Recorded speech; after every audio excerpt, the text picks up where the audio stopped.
tinanggap, no, na maging abogado kita? Nung sinabi mo sa akin kung sino ang magiging abogado ng kapatid mo, there was no longer any question in my mind na dapat kong tanggapin ang kasong ito. A prenup? Kung di mo ako kayang pagkatiwalaan, then hindi na dapat tayo nagkabalikan. Babe, wait lang, please. We're gonna make her abandon the idea of signing a prenup without actually trying to tell her to do so. Ganyan lagi ang ginagawa ko kay Ramir kapag meron akong gustong makuha sa kanya. I'm gonna emotionally manipulate Era, and I'll gaslight the hell out of her para di niya nakapagdudahan. How does that sound? Basta lagi niyong tandaan, sa batas, lahat patas. Ang sino mang lumabag o mang abuso, boom! Yari ka. Ako po ulit si Attorney Kurt Ignacio. Hanggang sa susunod, mga kaboom, yari ka. Bye-bye! Lilet, pasensya ka na. Sana hindi ka nainip sa pag-aantay habang tinatapos ko yung vlog ko.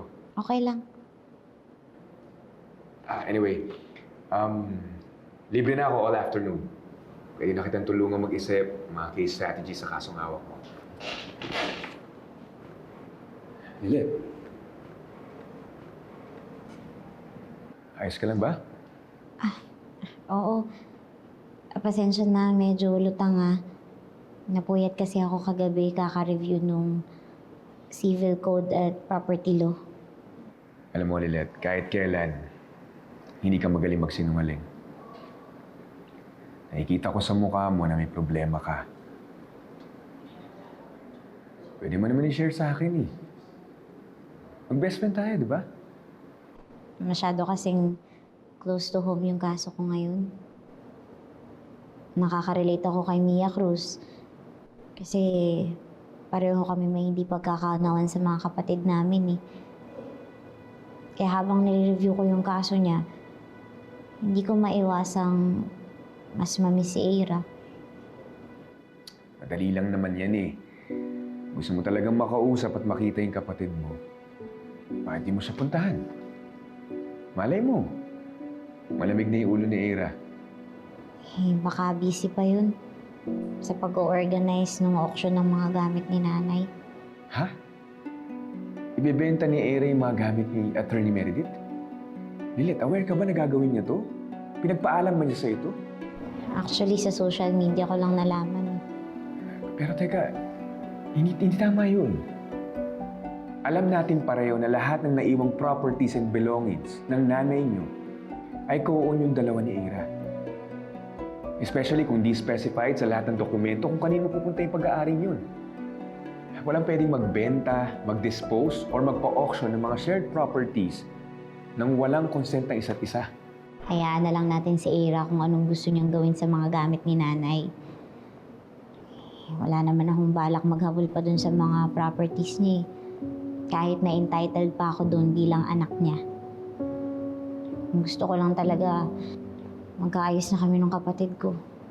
Yun ang mas importante sa akin. Lilet, sigurado ka ba na i-waive mo yung inheritance mo? Oo, Kurt. Hindi naman talaga ako interesado sa mana. Alam ni Eira na isa lang yung gusto kong makuhang alaala mula kay nanay. Yung kalalili brooch niya. Kahit yun lang yung mapunta sa akin, kontento na ako. At inassure naman ako ni Eira na ibibigay niya sa akin yun eh.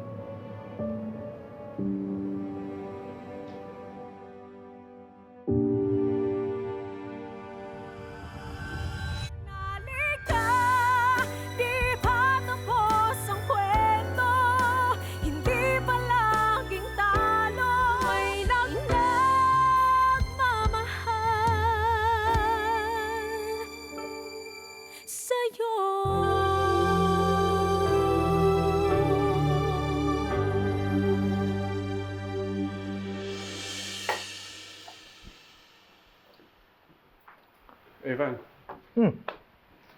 I just got back from my checkup. At sabi ng doctor, my health has improved greatly since inatake ako. Kahit na ganito ng condition ko, iniisip ko pa rin, paano na yung mga mahal ko sa buhay kung bigla akong nawala? Ano ka ba naman, Ramir?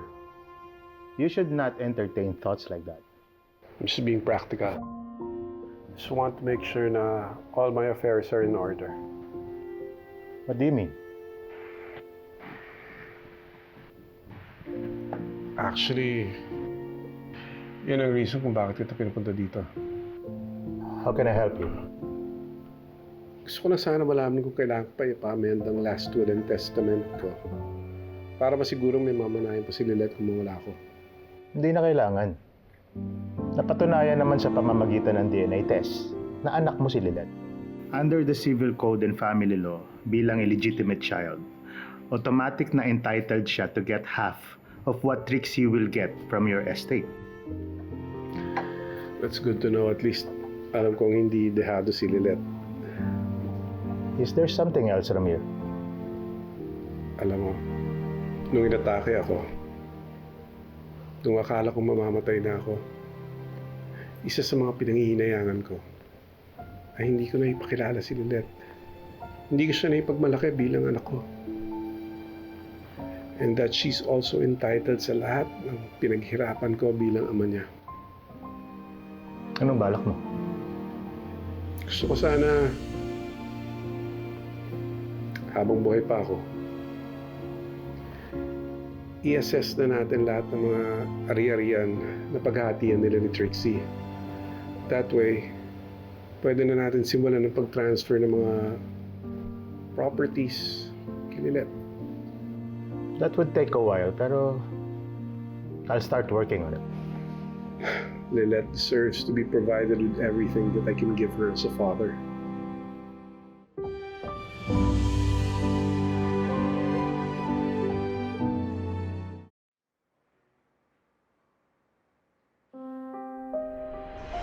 Prenup?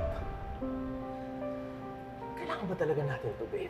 It makes me feel like you don't have faith in this relationship.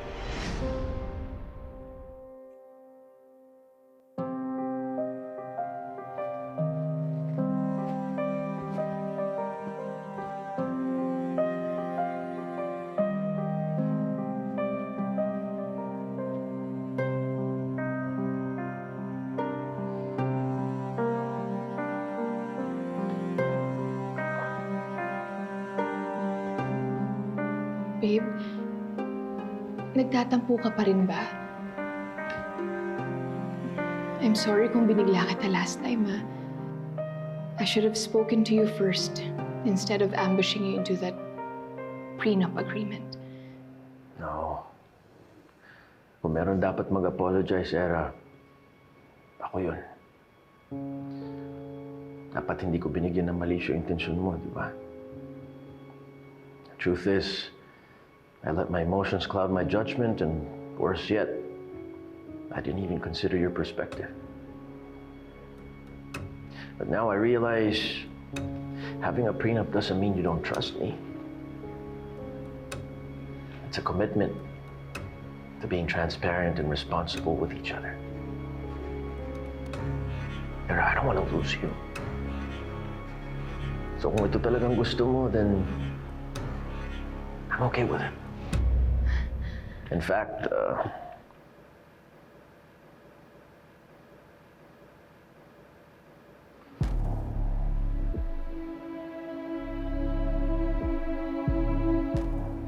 pinirmahan ko na yung prenup para patunayan ko sa'yo na mahalaga ka sa akin at napapagkakatiwalaan mo ako. Go on. I love you so much, babe. Thank you for proving to me that I can trust you. Alam ko na marami tayong mga challenges na pinagdadaanan lately. And I'm sure na marami pang hurdles in the future. But I believe that we can face everything together. As long as we truly love each other, we can overcome those challenges without a safety net. Wait. What do you mean? Hindi na natin kailangan to, babe. Our love should be enough to weather any storm.